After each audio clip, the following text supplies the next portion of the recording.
Our Illini Basketball Podcast, episode number 91, January 16th, 2022 is the day of the year. Nailed it. It's getting into the nitty gritty of the Big Ten schedule. Played a lot of teams that start with the letter M and the N. Nebraska, Michigan, Minnesota. Saw that, yeah. So that's very exciting. They'll switch it up tomorrow, though, in the game. But Friday night, Michigan came to town. Pretty shorthanded in terms of pretty much, I guess, two starters out.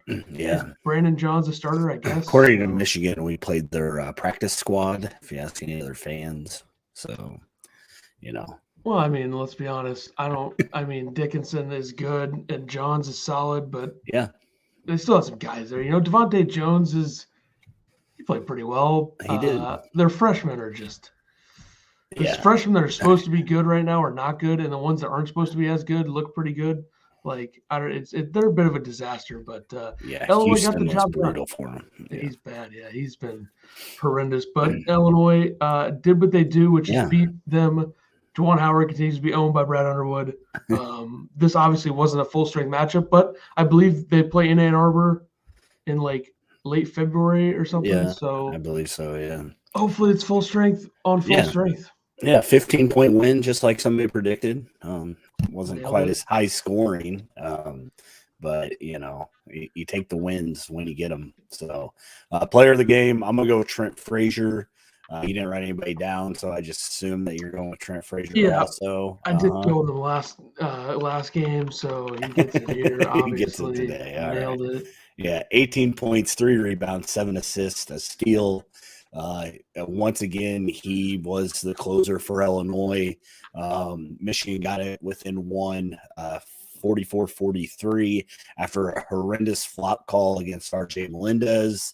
But, hey, let's just let refs, make that decision that when people are flopping, even if an arm's extended, and it probably should have been a charge. But, hey, it is what it is. I think that he was involved I think Trent was involved in the next 7 plays after that, either scoring or getting an assist on them. So really nice from him. And he was really good on defense, I thought.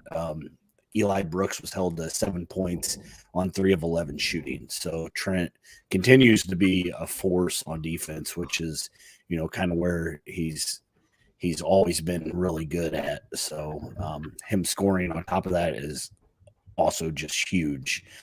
He did try to throw one down. I was in the stadium arena, whatever. Same thing. I was in the farm. He definitely tried to throw that down. He got fouled from behind, but afterwards, Brad Underwood decided to clown him a little bit, saying he can say that he was trying to dunk it all he wants, but I'll call BS on that. So, he was definitely trying to dunk it. I don't know what Brad's talking about. I don't know if he would have got it thrown down, but the place at State Farm Center would have exploded if he would have. He did also praise Trent too. He said he's everything. He's the fixture. He and DeMonte are our culture. They stand for everything we want to be about. So, Trent definitely stands for everything we want to be about. DeMonte, he plays hard. That's part of it, right? Yeah. I did see, I think they flashed it on the screen. I saw a screenshot of it. Over the first 6 games, Trent Frazier was averaging 8 points, shooting 29% and 30% from 3. Over the last 7, he has averaged 17 points, 50% from the field, and 46% from 3. So he's getting better when it matters, which is nice. Kofi had a good game. You think that it may have been more dominant without Dickinson in there or Johns, who probably would have had the bulk of the minutes against him. But he did all right, 21 points, 10 rebounds, another double-double, had an assist and a block. And, Illinois had a hard time getting the ball to him. Michigan completely outplayed Illinois for a majority of this game. I'd say up until, Trent kind of took the game over. Michigan came and played hard. They overplayed a lot on defense. And I think that kind of led to Trent being able to do some stuff later in the game, along with Plummer. They were closing out on Plummer a lot, and Plummer was having to get to the hoop. His scoring, of course, it is from three is still not good. He's still putting up double digits, but another thing on Kofi, after missing the first 2 free throws, I'm like, oh boy, here we go again. But he did go 5 of 5 after that, and Illinois shot 86% from the line. So definitely stepped it up there. Brad said of Plummer that he thought that he passed up 3 or 4 threes, or 4 or 5 threes. I would agree with that. I think Plummer needs to shoot more. I know that maybe during a cold spell, it kind of makes a guy more hesitant to shoot. But the only way Plummer's going to work himself out of this is to put him up. He did get to the hoop, like I said, a few times, which was fine. Brad said that, quote, we got to get him shooting it again. So, 15 points, though, I'm not upset how he got his points. But I do agree that there's a few that he could put up that he's kind of seemed to be stepping back on. Grandison, another, okay game, 2 of 5 from 3. He only shot threes this game, 6 points, 3 rebounds, and 1 assist. The rebounds with Grandison is kind of what's frustrating me, because he usually crashes the boards and usually pulls down quite a few, 6, 7, whatever. Illinois got out rebounded on the offensive end 15-9 in this game. Nobody was boxing out. Nobody was going after rebounds. They did end up out rebounding Michigan as a whole by 1. But with Dickinson and Johns out, like I said, they should have, out rebounded by, I'd say, 10 plus, but didn't seem to happen. Brad said that they had talked about rebounding for 2 days straight and transition D. And he said that Michigan, he had to give Michigan a lot of credit. And he said that they fought through a lackadaisical effort. I did hear today that during his interview for the Purdue game that Brad said that after watching the tape, he's more excited about the Michigan win because he thought the offense was really good. So, I mean, I guess it wasn't terrible, really good. I don't know, but they were not getting a lot of shots off in the first. Right, and they just couldn't So my dad texted me while we were at the game, and he said something about why aren't we getting it to Kofi? And I'm like, they have no line of sight to him. Like, they could not see him, I guess, to get him the ball. I don't know. Grandison, I really think highly of his entry passes. The guy behind me at the game was talking about how terrible Grandison was at an entry pass. I didn't say anything to him, though, because you should have said, "Are you high?" I had my family with me. So. Have you ever watched a game, you absolute buffoon? Yeah.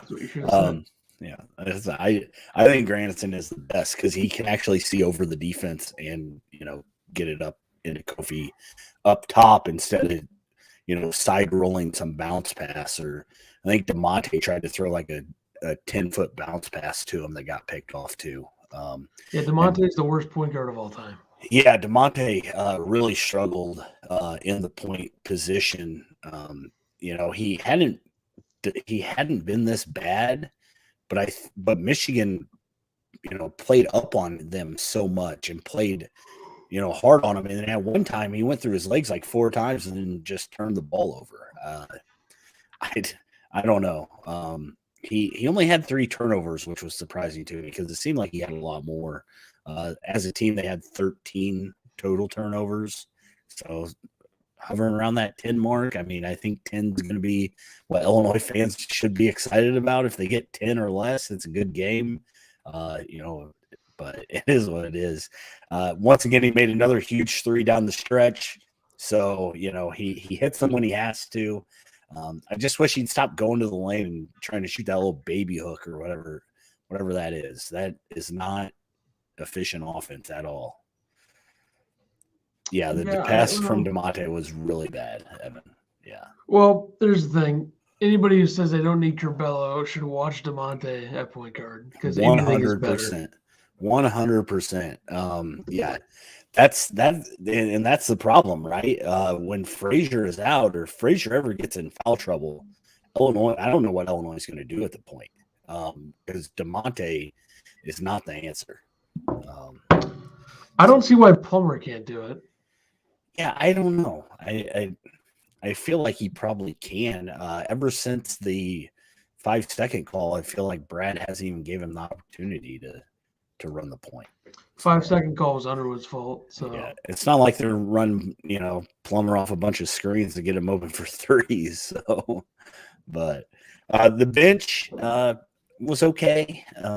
Nothing great. Your boy Hawkins played 26 minutes and put up these amazing numbers that you decided to text me on my way home. 1 point, 1 rebound, 1 assist, 1 steal, 1 block, 1 turnover. But he did have 2 fouls. Good game. Which the 1 foul didn't look like a foul from, the top of the State Farm Center where I was sitting. I don't know what it looked like on TV, but his stat line reminded me of that Tony Snell meme or whatever, where it says like 35 minutes, 0 points, 0 rebounds, 0 assists. Yeah, I saw that. I think I saw that yesterday. I'm like, it's Hawkins. Yeah, I mean that was whatever. He didn't do anything that messed the team up. Yeah, he did. So. I mean, he didn't play bad, right? He just didn't really do anything. Good enough. Payne had a solid 7 minutes, 3 rebounds, 2 points, both free throws. Again, Illinois was struggling to get to the big men. Kofi, again, the guy behind me was like surprised Kofi had 21 points.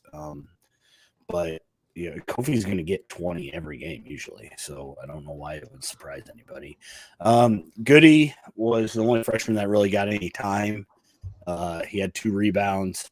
Melendez got a whole minute after, I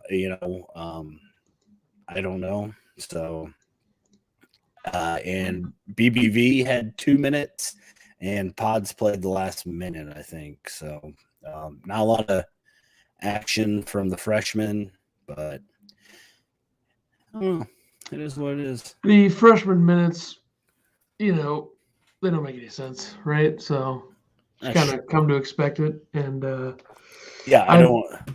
don't know what Brad just kind of does what he wants to do. Kind of forgets that people are there sometimes, but which you can't blame him. It's a big roster, right? So. Right. Other things, like I said, Illinois looked like they were out hustled the whole game. Brad after the game said, quote, "They played harder than we did tonight," which doesn't have me very excited and doesn't happen very often. A little backhanded there, they played harder than we did.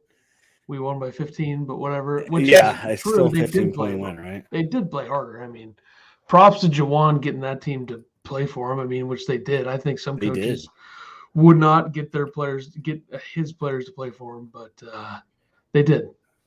Plumbers and Frazier's no-look passes were clean. Yeah, I don't know how Trent makes those passes when he gets under the hoop and can't see anybody, but he's good at it.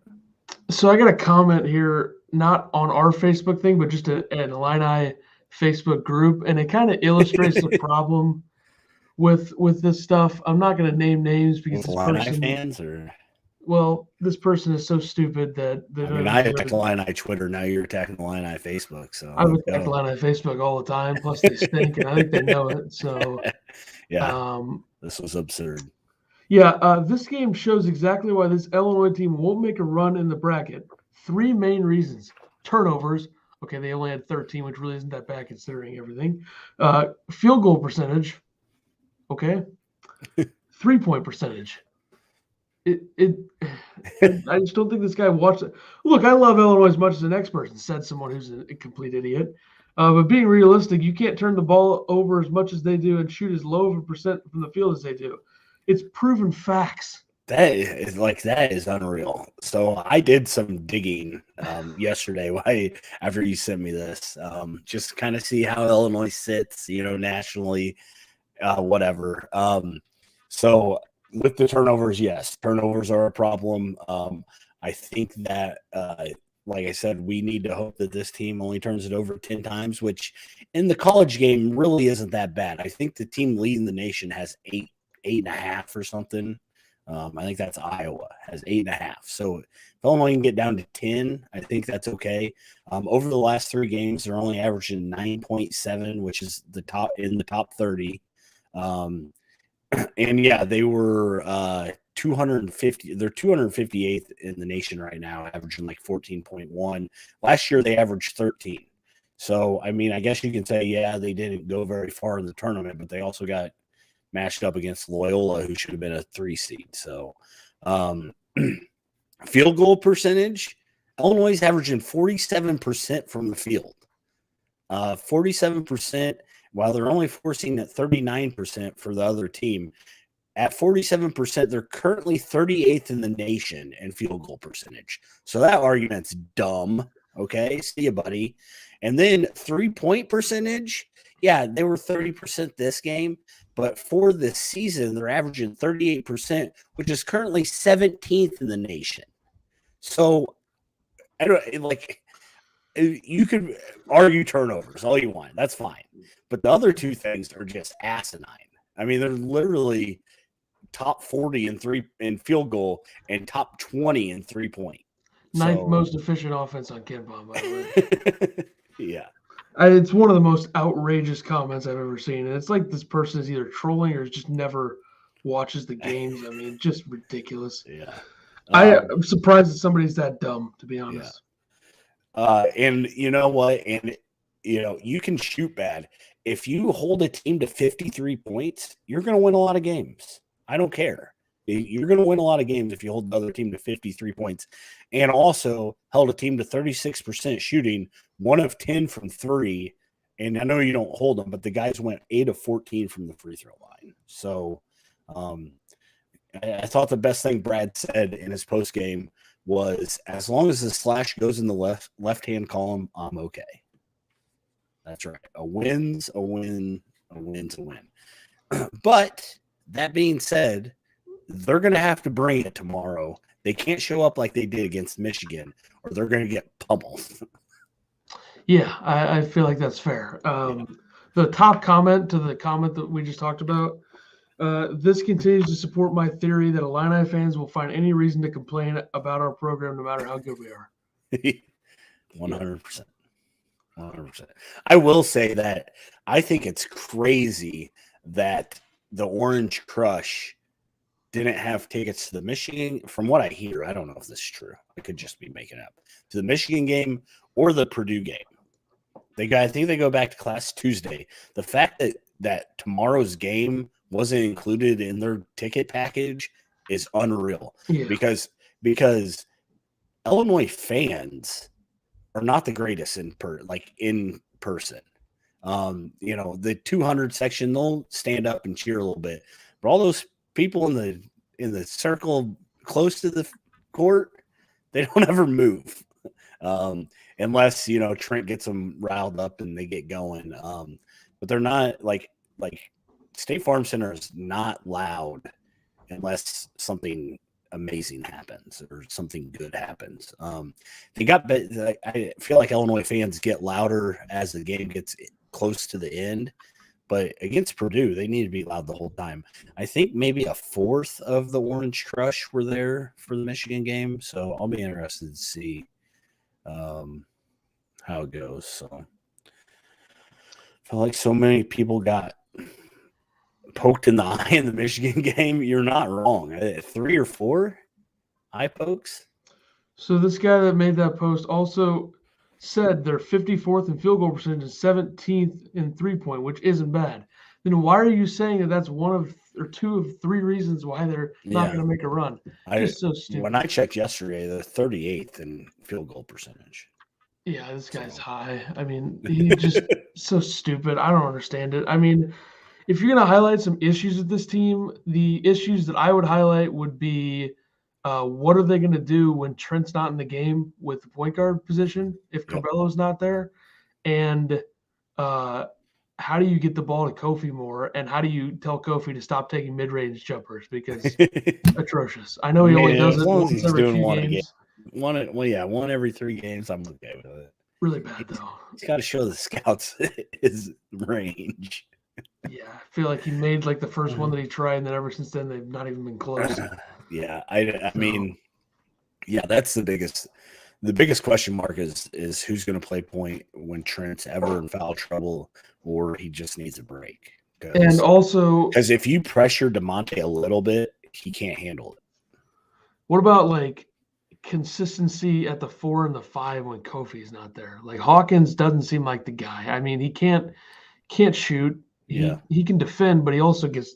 I mean, you could say he gets called for bad fouls, but he's been called for so many fouls that he's doing something wrong. Yeah, that's true. You're not wrong there. Payne has had one good game. Bosman's Verdonk literally has bricks. Payne wasn't bad. Payne wasn't bad against Michigan.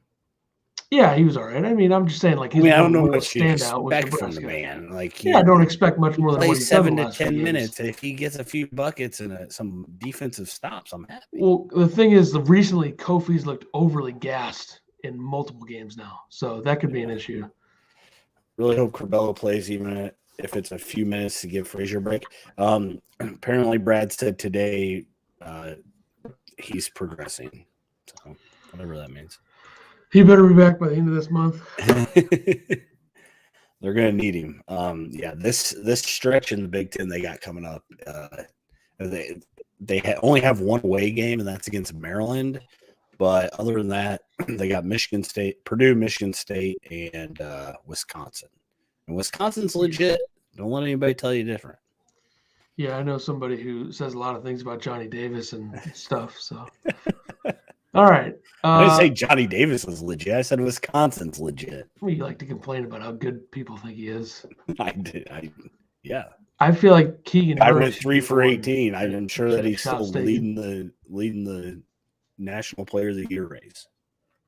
People tend to overreact to good players on teams that weren't supposed to be that good. Yeah. And that's kind of the case here. But I just feel like last year it was like Garza's to lose, and this year it's just like, they talked about maybe Kofi's, Kofi had a shot or what. Kofi was supposed to be early. Drew Timme has scored 62 points in the last 2 games, and nobody's talking about him. So. Yeah, Gonzaga's averaging like 100 points in conference play. Yeah. So. Not a big deal. I don't know. I feel like Kofi missing the first 3 games hurt him a little bit. I agree. Like the Marquette game, yeah, that stunk. Yeah. Thanks, NCAA, you idiots. All right. Illinois, Purdue tomorrow, Monday, holiday, Martin Luther King Jr. Day. What's Purdue ranked? 6? Somewhere around there. Yeah, that seems right. But the game is at 11:25 or 11 o'clock. I don't know why it's at 25. Should be an interesting contest. You have the AP poll come out during this game. Purdue's 7th. And just saved it. I get the sense that Illinois is going to come out slow because it's 11 o'clock. I hate 11 a.m. games. Let's think about this, though. I know the opponent, but the last time they played this early, I believe, was the noon game against St. Francis, PA, and they had the most points per possession in any college basketball game this season, which was 1.74. Okay. Which the second most, I believe, is Gonzaga, 1.47 against BYU. Yeah. Which is just absurd. But we'll see. They come out fired. We don't know. But it's going to be good or bad. Very good or very bad, I would say. I don't really see any in between. Illinois is a 1.5 point favorite. That's not surprising given the fact they're undefeated in the Big Ten and they are at home. Yeah. I honestly think 1.5 might be low. I feel like 3 would be a number that I would throw on there. Okay. Even though I don't think they're going to win, but whatever. Would you bet them? No. That's the thing. Is they want people to at least bet them a little bit, right? So I suppose. Purdue, though, a lot of talent. They're 3-2 in the Big Ten, but they don't lack talent. I feel like this is one of the best lineups in the country still. And, you look at their losses, they lost to Wisconsin by 5. They just didn't defend at all, and Johnny Davis killed them. And then Rutgers, let's be honest, Rutgers got pretty lucky that shot went in for Ron Harper Jr.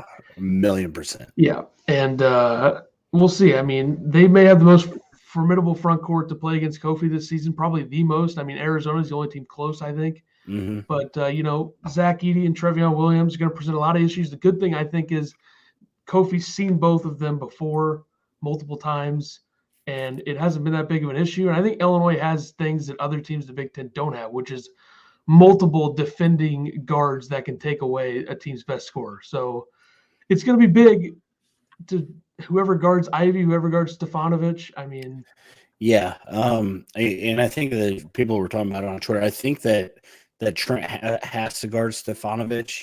I put DeMonte on Ivy. Just because he doesn't, I don't think he has enough size to guard Ivy. Yeah. There might be points in the game where he is on Ivy. I just don't. I think that DeMonte will be able to throw Ivy off his game a little bit more, be a little bit more physical with him. The biggest thing for me is people guard whoever's going to guard Gillis. Gillis is a scary player, shooting 55% from 3. He can stroke it and put that with Ivy and Edey and Trevion Williams. Purdue's scary, and they just beat the crap out of Nebraska, which Illinois couldn't do. So this game worries me a lot. It's great. It's going to be great because Illinois is really going to see where they're at after a 6-0 start. They go to 7-0 and they can move Purdue to a 3-loss, Big Ten team. That's going to be huge moving forward also. So I hope it's a good game. I hope Illinois comes out ready to play. But like you said, 11 a.m. games scare me. The only good thing, I guess, is it's at home. And, they have to travel like Purdue. I know it's only, an hour and a half or whatever, but. What's the temperature change? It might be colder here than it is there, Oh, I'm sure it's, it changed 3 degrees or something. I mean, that's big time. It's 27 in Champaign. Where's Purdue? Bloomington, Indiana. 3 degrees. All right. Big change for them. Hopefully they're used to it. But, I mean, they don't – their lineup is not that big. Gillis is 6'6". Stefanovic is listed at 6'5". Ivy's 6'4", which I think Ivy plays taller than Stefanovic. Isaiah Thompson 6'1", and Trevion Williams 6'10". So there's not an overly big lineup. I think you look at the matchups, you probably go Ivy against DeMonte. You probably go Stefanovic versus Frazier, or do you go Thompson versus Frazier? Even though I feel like that'd be a waste of what Frazier does. Grandison, I think, can probably guard Gillis. Plummer against Thompson. Kofi against Trevion. Yeah. I mean, they play about – Who's starting for Purdue now, Trevion or Edey? Well, I think primarily Trevion started, but I don't know recently. Edey started to start the season. Maybe it's dependent on the matchup. Yeah, I think the big thing with Purdue is Edey and Trevion Williams are 2 completely different players too. Edey uses his height, obviously 7'4", and Trevion has more of a touch game. So, I guess the big thing is hoping that Kofi doesn't get in crazy foul trouble against them. And again, Payne is going to have a really good game when he comes in for Kofi. So. Yeah, their most frequent lineup over the last 5 games is Ivy, Thompson, Stefanovic, Gillis, Williams. Okay. Second most is Ivy, Thompson, Stefanovic, Gillis, Edey. But that's a 19.4% with Trevion in there, 7.6% with Edey in there. And they also have a freshman named Caleb First, who's 6'10". That kid's good. He has done some things. Yeah, he is good. He played on the USA team with Ivy. So he's got double figures in 4 games this season. Yeah, he's good. Him and Gillis are a good 1-2 punch there. So I still think Purdue has the most talented roster in the Big Ten. overall. I feel like they don't really have any weaknesses other than defense, which you can outscore some of those issues against certain teams.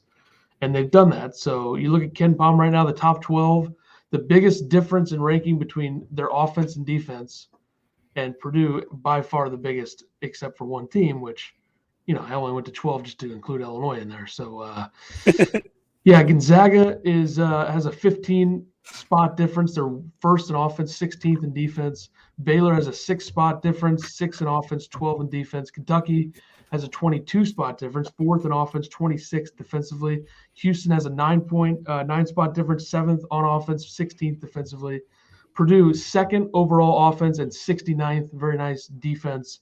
That's a 67-spot difference, a huge difference. And then you look at a few other teams, Arizona, 8 places between their offense and defense. Villanova, 7, Kansas, 28. Auburn 7, Duke 8, and then Illinois 9th on offense, 22nd on defense at 13. And then, of course, you have LSU, who they lost yesterday to the Muss Bus, right? So they're 104th on offense and 1st on defense. So Purdue has a very not good defense this season, I would say. If you look at their conference-only defense, they are very much up there. They played a little bit better defensively overall in the Big Ten. Illinois first defensively in the Big Ten play and Purdue's 4th, but there's been some issues. The Wisconsin game obviously is prevalent, and then Illinois. This is why people need to respect them more. In the Big Ten, counting conference games only, Illinois is first on offense and first on defense.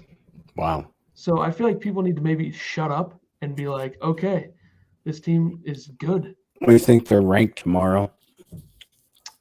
Considering the teams that have lost around them, I'm thinking they'll move up 5 to 6 spots. Yeah, I was thinking like 19-ish. Yeah, that's about 19, right. 18, 19. Well, the voters hate him, so they might just drop him out.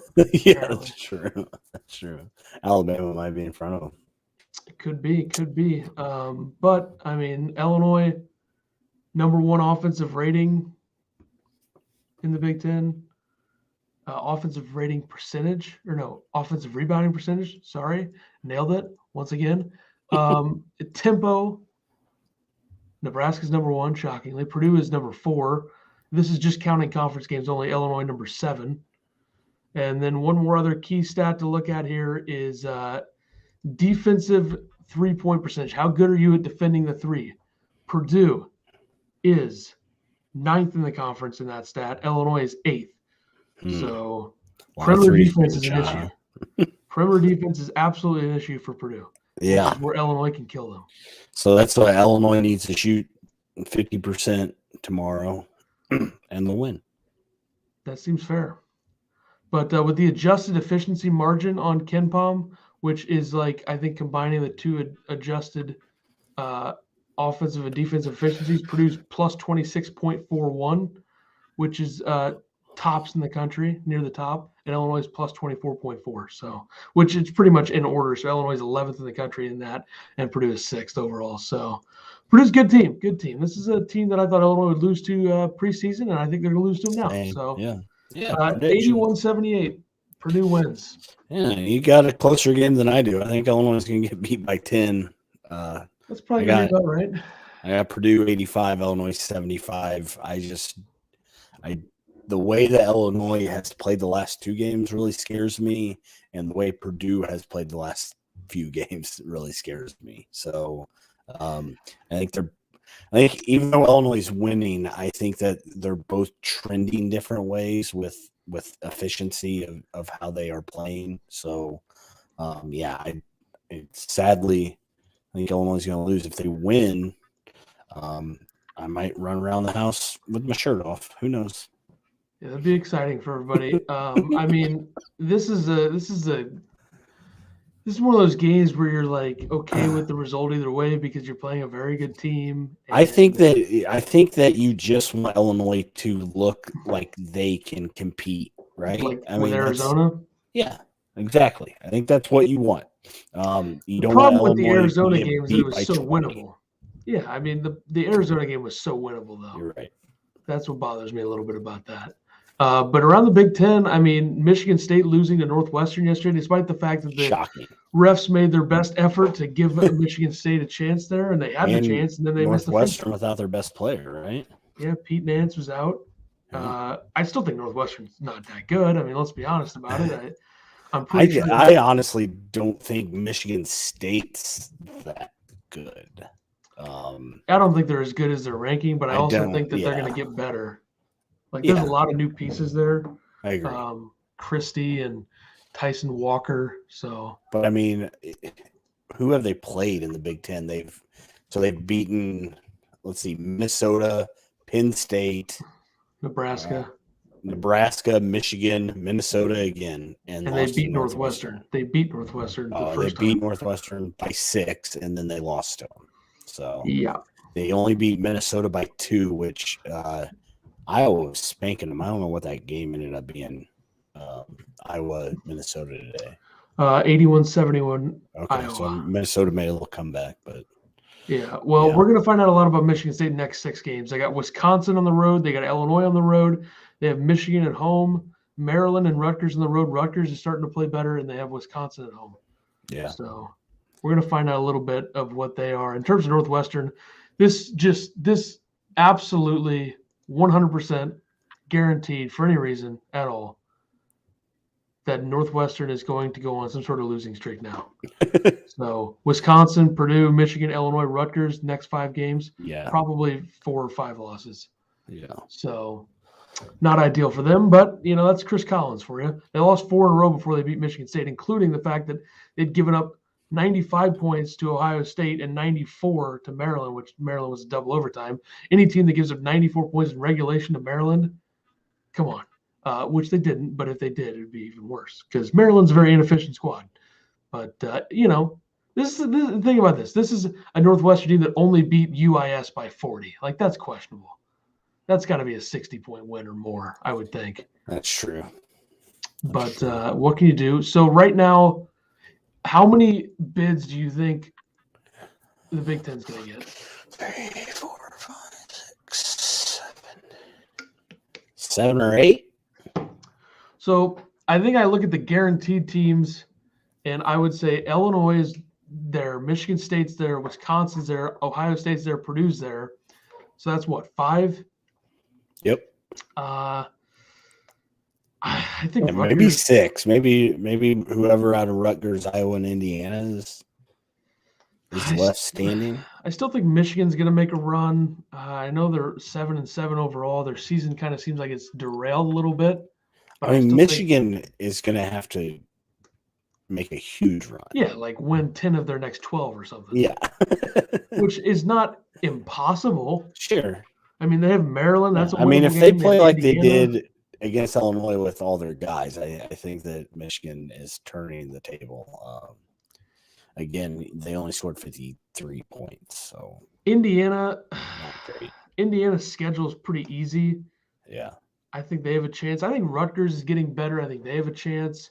Iowa, I mean, their offense is too good to not be in the tournament, you would think. I mean, they're 3rd overall in the country on offense, which isn't surprising. But they had a rough patch when they lost to Purdue, Illinois, and Iowa State. Iowa State embarrassed them. But other than that, they've scored a ton of points. They have Rutgers and Penn State, their next 2. They play Penn State again after that, and then Minnesota. So their schedule is fairly favorable as well. So I think 7. I think a team will emerge as they always do. Yeah. But the teams that you can pretty much say are dead, Nebraska, Minnesota, Maryland, Northwestern. I'm not going to say Northwestern's dead. Penn State. So I think there's about 4 dead teams at this point. And Northwestern's a team where Rothstein said, hey, if they make the tournament, if they don't make the tournament, I'll host some whatever in Chicago because they're definitely going to make the tournament. Well, I mean, they have 1 good win right now. So yeah. I don't think they're going to make the tournament. Do that? He's going to have to. I mean, he talks about it all the time. How does he look at this team and say this is a tournament team, Northwestern? Like, it's like the same team from last season. They're completely soft. Because if they would have, then he would have been, Yeah, well, Boo Booey is incredibly inefficient. That makes no sense as to how he looks at that team and says, "Oh, that's a tournament team," especially in this conference. Like half of the conference is better than them, and they don't have that player that sticks out. So whatever, I don't understand that, but we'll go with it. You want to take a guess at who the outside of Nebraska, who are the top 3 tempo teams in the Big Ten right now? Not counting Nebraska. Iowa. Yep, they're number 2. And Michigan State, maybe? Very nicely done. Thank you. Next up, you would have Northwestern, and then Indiana, and then Purdue, Maryland. Wow, there are some very slow teams. Then you would throw a little bit of action on Ohio State, and then Rutgers, Illinois in there somewhere. So conference strength of schedule. Number 1, Minnesota. Who's number 2? Minnesota has the toughest strength in the conference. I think it's what that means? Big Ten play, yeah. Yeah. I don't know. Nebraska 0-7. So Illinois. I mean, I know they're 0-7, but that doesn't. Well, I mean, look at who they. Illinois 13th. What's Wisconsin? Wisconsin is 3rd. I mean, they did play Purdue, Iowa, Ohio State twice, in Indiana. That's true. Illinois is 13th because the only legit Big Ten team that they faced, I think, is Iowa. Even though I think Rutgers is getting better, Michigan should improve. But that's true. The last team is Michigan State, which is 100% factual because they've played Northwestern, Minnesota, Nebraska, like you said. So, yeah. But they did lose to Kansas and Baylor early in the season, so that was helping them with their ranking. But that's the way it is. All right. That'll do it for us. Episode 92 will come your way soon. I'm assuming this Evan Kubitz person who is in the YouTube thing, his birthday is tomorrow, I guess. I'm assuming. Oh, happy birthday, Evan. Happy birthday. Hopefully Illinois wins. Thanks for stopping by. And if you're looking for more of us after the game at some point tomorrow, Countdown to March Madness mid-season show. Lots to cover there. We're going to talk about some of the frauds in the country, some of the non-frauds, some of the good players you should be watching, some of the bad players you should not be watching, and all that and more. So we'll be there for that. And then episode 92 will come your way some point next week. I don't even know who Illinois plays after this. I haven't really been looking at the schedules too much other than the fact that I've seen the schedule. I don't remember it, though. Maryland. That's a Friday game. Okay, so I believe on Friday, yeah. Yeah, we'll be live middle of the week next week at some point. Hopefully Illinois wins. We don't think they're going to, but they should because why not? Just get it done. Okay, That's bye. right. Get her done, boys.